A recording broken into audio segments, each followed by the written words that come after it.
وہ لڑکی قاتل نگاہوں والی تھی، بہت ہی حسین لڑکی تھی۔ اس جیسی لڑکی میں نے آج تک نہیں دیکھی۔ بس پھر ایک دن جب وہ اسکول کے لیے تیاری میں مصروف تھی تو میں اس کے پاس گیا اور بولا، اقصیٰ آج اسکول مت جاؤ پلیز۔ تو بولی کیوں؟ میں نے کہا میں سارا دن اکیلا ہوتا ہوں گھر پر، آج کے دن رک جاؤ، مت جاؤ پلیز۔ وہ کہنے لگی لیکن جانا تو ضروری ہے نا ہاور۔ میں نے بولا کوئی ایگزامس تھوڑی ہو رہے ہیں تمہارے؟ تو کہنے لگی نہیں لیکن جانا تو ہے، کلاس تو اٹینڈ کرنی ہے نا، اور یہ بھی ضروری ہے۔ بس پھر میں نے مزید کچھ نہ کہا اور دوسرے کمرے میں جا کر بیٹھ گیا۔ شاید وہ میری آرزو جان گئی اور تھوڑی دیر بعد وہ اپنا یونیفارم چینج کیے گھر کے کپڑوں میں تھی۔ میں نے اس سے پوچھا آج تم اسکول نہیں جا رہی؟ وہ مسکرا کر بولی نہیں، بس وہ میری طبیعت کچھ ٹھیک نہیں تھی، اس لیے چھٹی کرنی ہی پڑی۔ میں دل میں بہت خوش ہوا۔ وہ مسکرا کر چلی گئی۔ بس پھر اس نے ناشتہ بنایا اور ہم سب نے ایک ساتھ کھایا۔ بس پورا دن ہم دونوں نے کسی نہ کسی کام میں لگے رہے اور اس نے کوئی بات کی اور نہ کوئی میں کہہ سکا۔ اگلے دن میں اپنے شہر واپس آ گیا اور پھر اسے میسج پر بات ہونے لگی۔ پتہ نہیں کیا ہو جاتا تھا ہم میسج پر ایسے بات کرتے تھے جیسے بچھڑے کوئی پرانے دوست ہوں۔ لیکن اس بار میں نے شہر میں رشتہ داروں کی طرف بہت باتیں سنی۔ یہاں شہر میں بہت باتیں ہو رہی تھیں کہ خاور اور اقصیٰ کے بیچ کچھ چل رہا ہے۔ میں حیرت زدہ ہوا کہ یار ہم دونوں میں اتنا پاکیزہ رشتہ ہے اور لوگوں کی کیا غلیظ سوچ ہے۔ خیر یہ سب دیکھتے ہوئے میں نہیں چاہتا تھا کہ اقصیٰ کو کوئی بدنام کرے، جو اتنی پاک دامن لڑکی تھی۔ میں نے بالآخر امی کو بول دیا کہ امی مجھے اقصیٰ سے شادی کرنی ہے، آپ اس کا میرے لیے رشتہ مانگ لیں۔ وہ بس ہنس پڑی اور کہتی رکو میں تمہاری پھپھو سے بات کرتی ہوں۔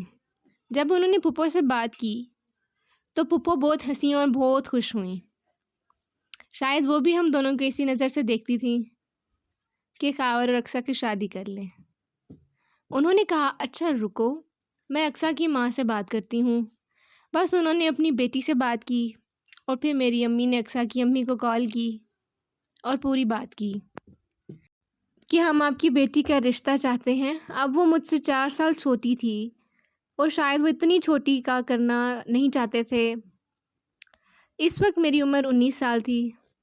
اس کے والدین شاید یہ سوچنے لگے کہ ابھی مناسب وقت نہیں ہے، لیکن ہم بھی تو صرف رشتہ ہی چاہ رہے تھے نا، ہم کون سا فوراً سے شادی مانگ رہے تھے۔ خیر اس کے والدین خاموش ہو گئے اور کوئی جواب نہیں دیا۔ پھر دوبارہ میں گاؤں چلا گیا اور میری قسمت اتنی اچھی ہوتی تھی کہ ہائے بار وہ مجھے وہیں ملتی۔ وہ بھی آئی ہوئی تھی، وہ اپنی نانی کے پاس تھی۔ پھر ایک دن پھپھو نے مجھے کہا اقصیٰ کو اس کی خالہ کے گھر چھوڑاؤ۔ میں اس کو لے کر نکل پڑا اور وہ پورا رستہ سوچتا رہا کہ یار اسے کیسے بات کروں اور بتاؤں کہ میں نے تمہارا رشتہ مانگا ہے۔ اور پھر فائنلی اس کی خالہ کا گھر آ گیا اور میں نے گھر کے قریب آ کے بول ہی دیا اقصیٰ کیا تم جانتی ہو ہم نے تمہارا رشتہ مانگا ہے تمہارے والدین سے۔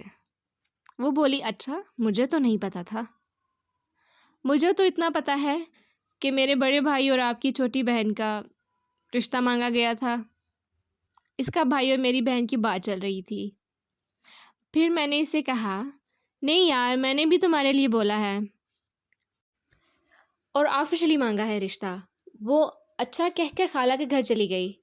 میں واپس گھر آیا۔ میں گاؤں جاتا ہی اس کی وجہ سے تھا۔ بس پھر گھر آ کر اس کے میسج کا انتظار کرنے لگا۔ کوئی 6 ماہ کے بعد اس کا میسج آتا ہے اور اس میں اسی میسج کے انتظار میں رہا تھا کہ ایک رات دعا کرنے لگا بہت کہ کاش آج رات اس کا میسج آ جائے، اور واقعی میں آ گیا۔ اس رات پہلی بار 9 بجے سے 12 بجے تک اس نے میرے ساتھ بات کی تھی اور پھر میں کئی مہینوں تک بس وہی چیٹ پڑھتا رہا۔ میں جب بھی اقصیٰ کو یاد کرتا تھا کہ کاش اسے بھی دیکھ سکوں۔ پتہ ہے کہ میں نے اسے اپنے خیالوں میں سوچ لیتا ہوں جس حلیے میں آخری بار اقصیٰ کو دیکھتا وہ خیالوں میں بالکل ویسی ہی میرے سامنے آ جاتی تھی اور میں اسے محسوس کر سکتا تھا۔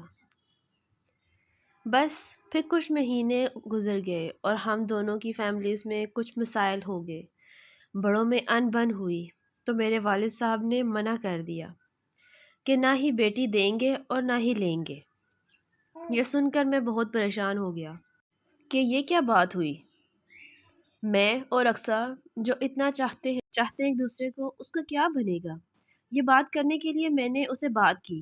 میں چاہتا تھا کہ اقصیٰ سے اکیلے میں بات کروں کہ اگر گھر والے ہمارا نہیں سوچتے تو اس صورت میں ہمیں کیا کرنا ہوگا۔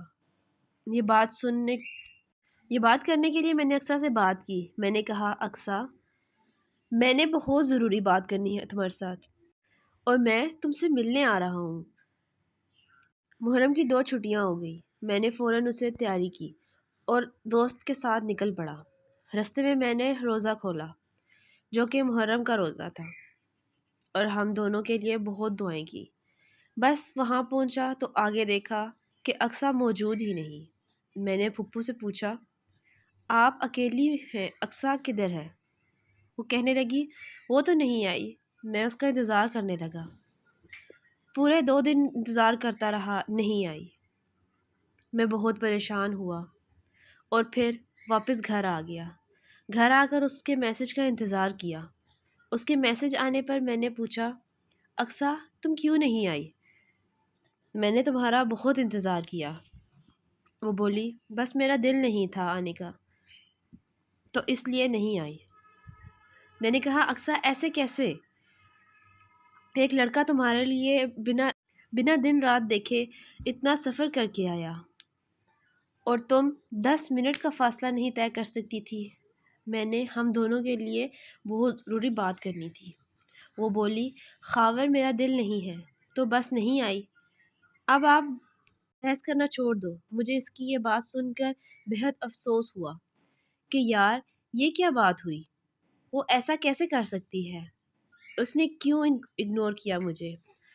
ہم دونوں نے وعدہ کیا تھا ملنے کا اور وہ اپنے وعدے پر ہی پورا نہیں اتری۔ مجھے بہت دکھ ہوا اور پھر اس دن کے بعد اس نے کوئی رابطہ نہیں کیا میرے ساتھ۔ یہ دکھ مجھے کھائے جا رہا ہے کہ وہ مل تو لیتی، میری بات تو سن لیتی۔ میں اتنا دور اس کے لیے آیا لیکن وہ نہ آ سکی۔ شاید دونوں گھروں میں رشتے ٹوٹ چکے تھے تو اس وجہ سے اس کی دلچسپی مجھ سے ختم ہو گئی تھی۔ مجھے آج بھی اقصیٰ یاد ہے۔ میں نے تو اسی سے محبت کی تھی اور آج تک کرتا ہوں۔ وہ معصومانہ پاک محبت میں پوری زندگی نہیں بھول سکتا۔